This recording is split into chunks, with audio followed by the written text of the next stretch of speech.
Just a reminder that our worship services are 50 apiece at 9 and 10:30. 10:30 will still be live on the internet. We still ask you to sign up for those services. And though the state has given us far more leeway to add even more people to our church, we felt with social distancing and the size of the congregation, 50 at a time is an appropriate amount. We'll be able to sit separately, keep our social distancing, and still worship. If you have any problems signing up for our worship time, please contact the church and we will help you through that and sign you up as well. We hope that you find that our congregation is a safe and healthy place to come where you can hear Christ and his joy and the joy that he has to give us with his salvation and with his love. If you have any questions, any desires, any needs, even any suggestions, please contact me and we will work as hard as we can to make sure our worship is edifying in every way possible. We ask God's blessings upon you and that his love and his patience and his health be given to our community during this time of a pandemic. Well, things have changed as they always do, and here in Western Pennsylvania, we've moved from yellow to green. And so we're going to change our church services and our activities to kind of reflect what we're being given. Times are going to change for the better, I hope. I plan next week to get my first haircut in months, and I'm excited about it. But I start off here with the basics of the church, which is parking here. We have a very large parking lot, and even though we're going to add more people to our services, we still have plenty of space for you to park at least one spot away from every other car. That way people have that 6 foot of social distancing that the state's asking us to still keep up as much as humanly possible. And we want our church to be a safe and a comfortable place for us to come and worship.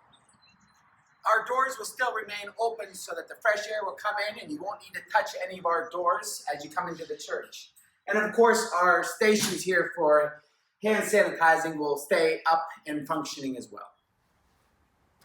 Also, to make sure that we're not touching as much of things as possible so that you can stay safe, we'll still have our offering plate in the back for you to give your offerings.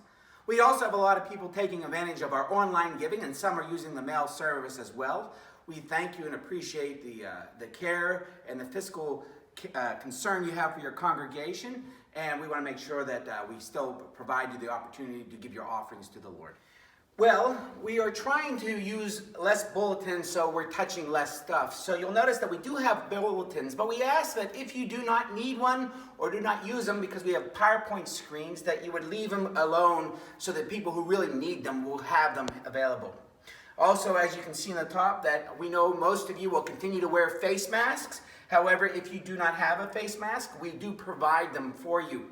Now, in the green phase in Pennsylvania, it is a suggestion, but not a requirement anymore. And in the church, we will follow what the state says. However, I would ask that part of the life of the Christian is to worry about your brother, your neighbor, your fellow member of the pews. And as you make the decision if you will or will not wear a mask, I ask you to think about the people around you and their needs and their wants and even their fears and how you can eliminate those fears and make them feel comfortable in worship as well. I would hope that as a Christian, you would see that the desire to make a congregation and Sunday morning worship safe and inviting is part of the main ethos of the actions that we do on Sunday, so that they can sit in the pews and you can sit in the pews and sing your hymns with joy and hear what Christ has done for you, and that the others around us can hear what Christ has done for them without the fear of being sick or other thoughts coming in their minds, such as worries and concerns of this world. Hopefully on Sunday morning, if you come to church, or even if you watch it online, that hour you are free from the worries of the world and you can focus on Christ and what he has done for us. Well, after a long consultation with the bishop, we've decided to remove the pews from the church so that you can be no longer comfortable as you sit in the church and listen to us. This isn't true.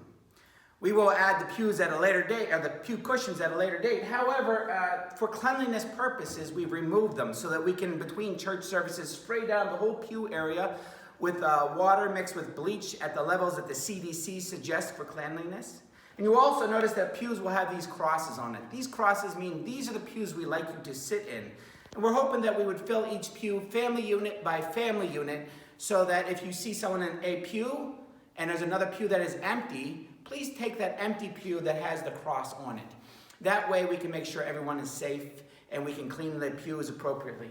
You'll also notice that the Bibles and the hymnals and pencils and everything's been removed from these pews so that cleaning will be easier and more effective. Again, we would like to make sure that when you come into this church that you feel safe and clean. Also, just as a side note, all the handrails and the bathrooms are cleaned between services as well.